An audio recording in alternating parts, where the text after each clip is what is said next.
سلامونه ملګرو، امید لرم ښه روغ جوړ به وئ. تاسې کس وئ څه دي وخت مو بېنظیر ایرپورټ په اشنار کې موجود یو. دلته ایدي کوم ایر امبولانس دی هغه رسېدلی دی تقریبا 70 دینه پر اشنار کومې لیارې دي هغه باندې دي د واجې ډېر زیاتې مسلې دي خاص کر مریضانو ته یا سیریر کوم پیشنټ دي یا کوم انجرډ کسان دي هغوی دپاره.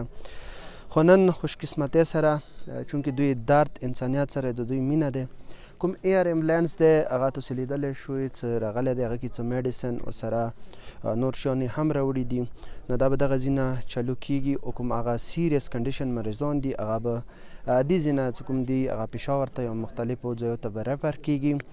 واقعا دا یو غټ کار و. دلته کوم فیصل ایدي دی هغه راغلل، هغه ډېر پرتپاک استقبال وشو، ډېر خلک ورنه خوشحال شول.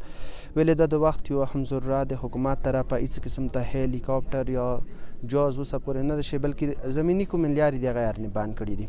نو دوی د درد محسوس کو او پر اشنار کوم بېنظیر ایرپورټ د هغه کې دوی لینډینګ وکړو.